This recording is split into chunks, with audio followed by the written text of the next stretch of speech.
오늘 우리에게 주신 하나님의 말씀은 신약성경 로마서 10장 1절에서부터 3절의 말씀입니다. 이 계시의 말씀을 봉독할 때 다 함께 살아계신 하나님의 음성을 들으실 수 있기를 바랍니다. 형제들아, 내 마음에 원하는 바와 하나님께 구하는 바는 이스라엘을 위함이니 곧 그들로 구원을 받게 함이라. 내가 증언하노니 그들이 하나님께 열심히 있으나 올바른 지식을 따른 것이 아니니라. 하나님의 의의를 모르고 자기 의의를 세우려고 힘써 하나님의 의의에 복종하지 아니하였느니라. 아멘. 어렸을 때의 경험입니다.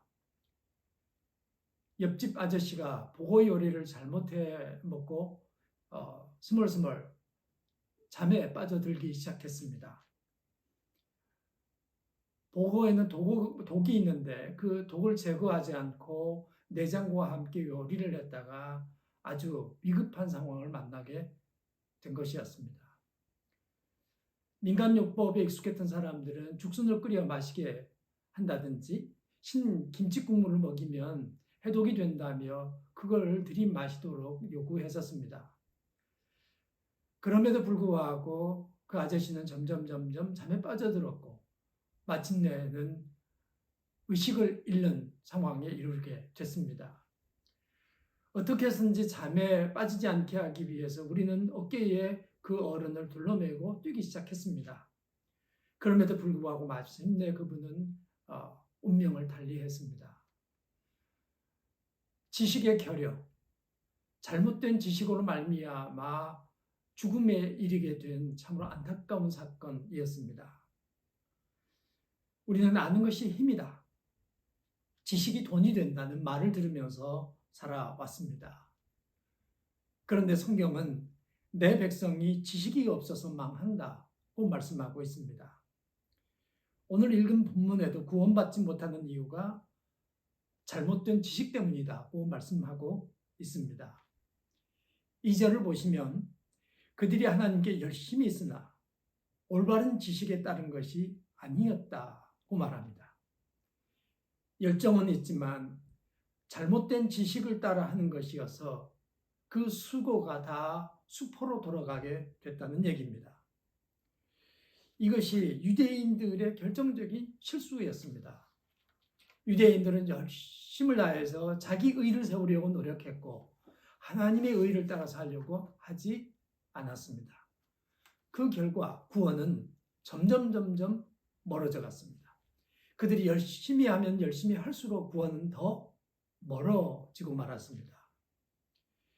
아시는 대로 유대인들은 선민의식이 강했습니다.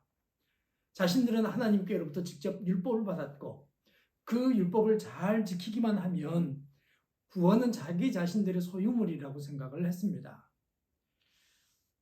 바울은 이런 생각이 자기의 의에 따른 확신일 뿐이라고 일축하면서 그들이 잘못 가고 있다고 말씀하는 것입니다.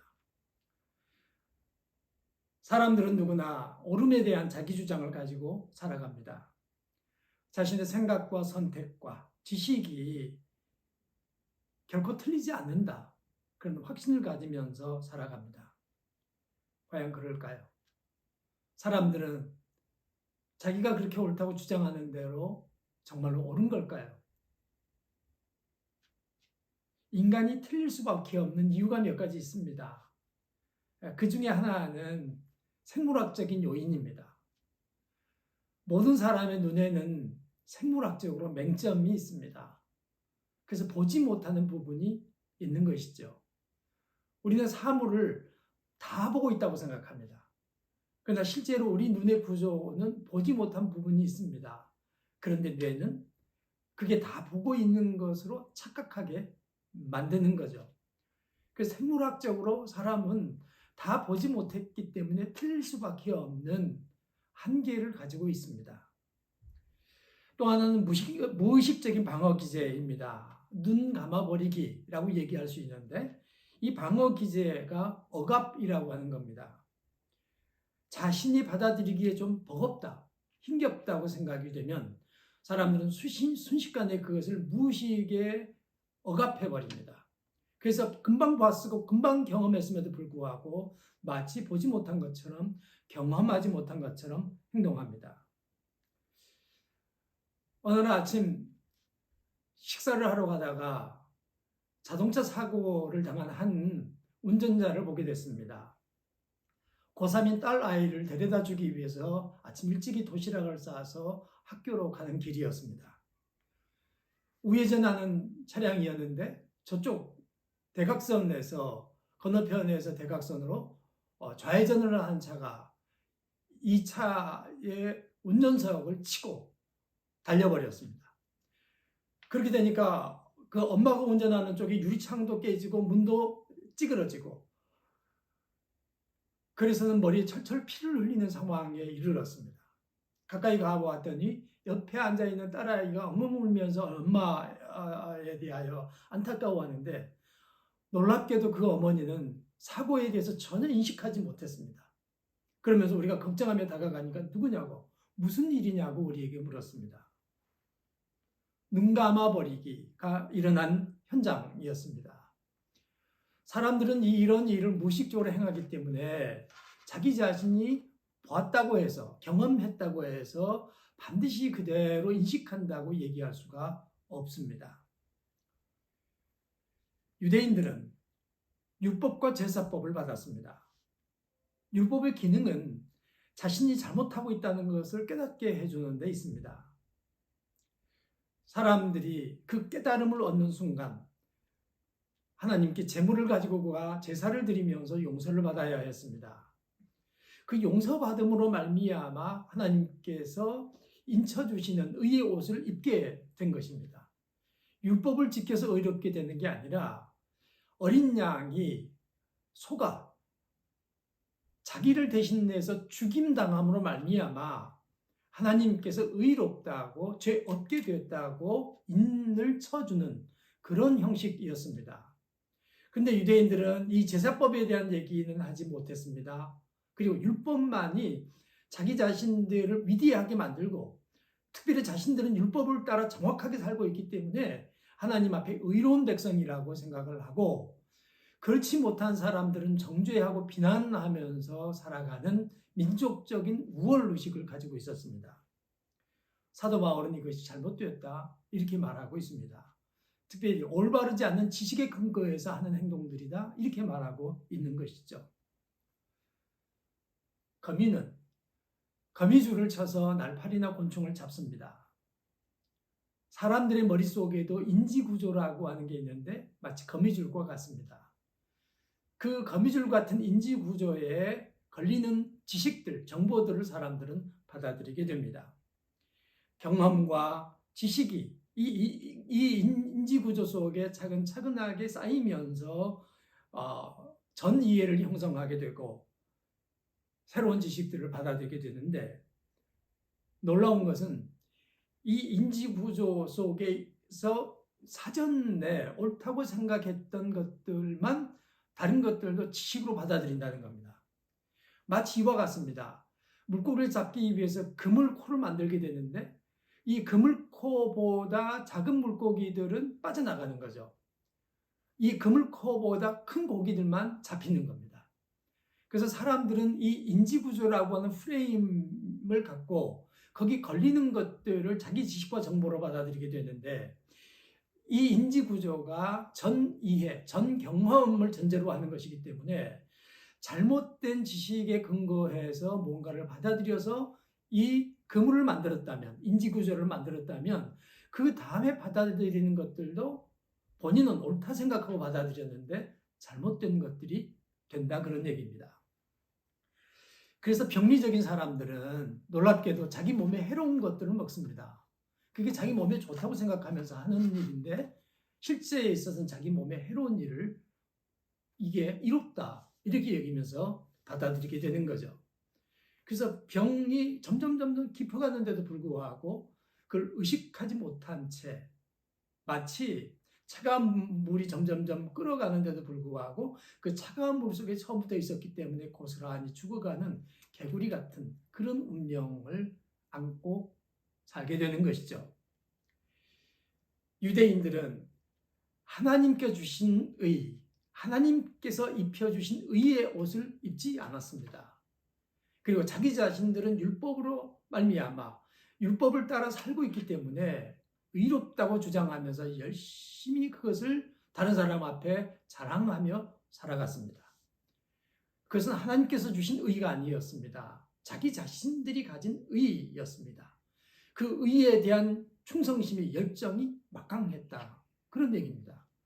그래서 새로운 지식, 예수 그리스도로 말미암아 구원 얻는다고 하는 참 원형이 그림자를 우리에게 주셨던 그 율법이 아닌 제사법이 아닌 참 원형이신 어린 양 예수 그리스도께서 오셨다는 사실을 받아들이지 않았던 것이죠. 성도 여러분 어떻게 생각하십니까?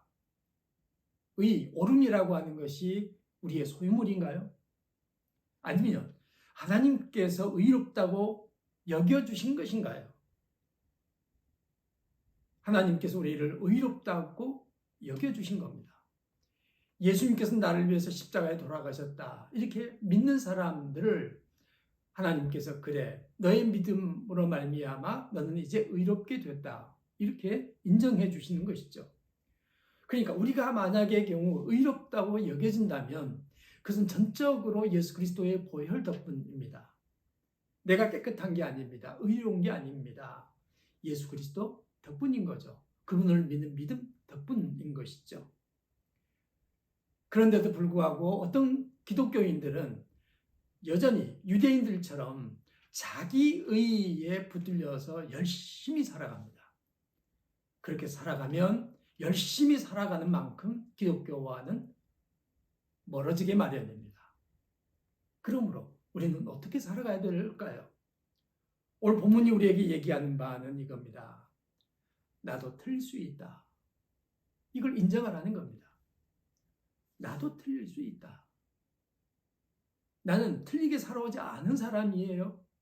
그래도 나도 틀릴 수 있다. 그런 마음을 가지고 사는 사람들이 될 때 참된 그리스도인의 삶을 살아갈 수가 있게 된다는 겁니다. 나도 틀릴 수 있다. 나도 잘못할 수 있다. 나도 실수할 수 있다. 이런 마음가짐이 우리에게 필요하다는 것이죠. 두 번째로는 고집스러운 사람이 아니라 너그러운 사람이 되어야 한다는 겁니다. 내가 알고 있는 지식, 내가 갖고 있는 신념, 내가 했던 경험만이 옳은 게 아니기 때문입니다. 예수를 믿은 지 오래돼서 세월이 점점점 흘러가게 되면 참으로 겸손한 사람이 되거나 고집스러운 사람이 될 가능성이 있습니다. 고집스러운 사람들 대부분을 보시면 자기 주장이 강합니다. 왜 그러냐? 자기 의에 대한, 자기 옳음에 대한 주장이 강하게 생겼기 때문입니다. 엄밀히 얘기하면 이런 사람들은 잘못된 교인이라고 얘기할 수 있습니다. 신앙을 잃었다. 이렇게 얘기할 수도 있습니다. 그래서 우리는 첫사랑을 회복해야 되는 것이죠. 처음 믿었던 그 순간으로 돌아가야 되는 겁니다. 그런데 가끔 그렇게 해야 될까요? 아닙니다. 매일매일 그러해야 합니다. 매일매일 예수 그리스도를 만났던 그 처음 자리로 가야 하는 거죠. 그리고 거기서부터 하루하루를 살아가야 됩니다. 그럴 때 좋은 그리스도인으로서의 삶을 살아가게 되는 것이죠. 세 번째로는 십자가 앞에 겸손히 무릎 꿇는 거룩한 백성이 되어야 한다고 말씀드릴 수 있겠습니다. 우리가 의롭게 되는 것은 오직 예수 그리스도 덕분입니다. 그러므로 예수 그리스도의 십자가를 꼭 붙잡고 그 십자가를 자랑하면서 사는 사람이 되어야 합니다. 내 지식과 내 경험과 내 사회적 지위와 수입을 자랑하는 게 아니라 예수 그리스도의 십자가를 자랑하는 사람들이 되어야 하는 것이죠. 그럴 때 우리는 우리 의에서 벗어나 하나님께서 주신 의를 붙들고 사는 사람들이 될 수 있습니다. 그런 사람들이 될 때 진정한 그리스도인의 향기가 그의 삶을 통해서 나타나게 되는 거죠. 어떤 사람들은 예수 믿는다고 말은 하지만, 교회 다닌다고 말은 하지만 정말로 악취가 가득한 것을 경험하게 됩니다. 가까이 가면 다가갈수록 악취 때문에 견디기가 어렵게 됩니다. 그런 사람들 대부분이 자기 의를 붙들고 살아갑니다. 근데 어떤 사람들에게는 향기가 납니다. 자기 의를 붙들지 않고 오직 하나님께서 주신 의를 붙들고 사는 사람들입니다. 여러분, 이 향내음 가득한 사람이 되시지 않겠습니까? 하나님은 여러분들이 그런 삶을 살아가시기를 바랍니다. 향기가 가득한 그리스도인이 되십시다.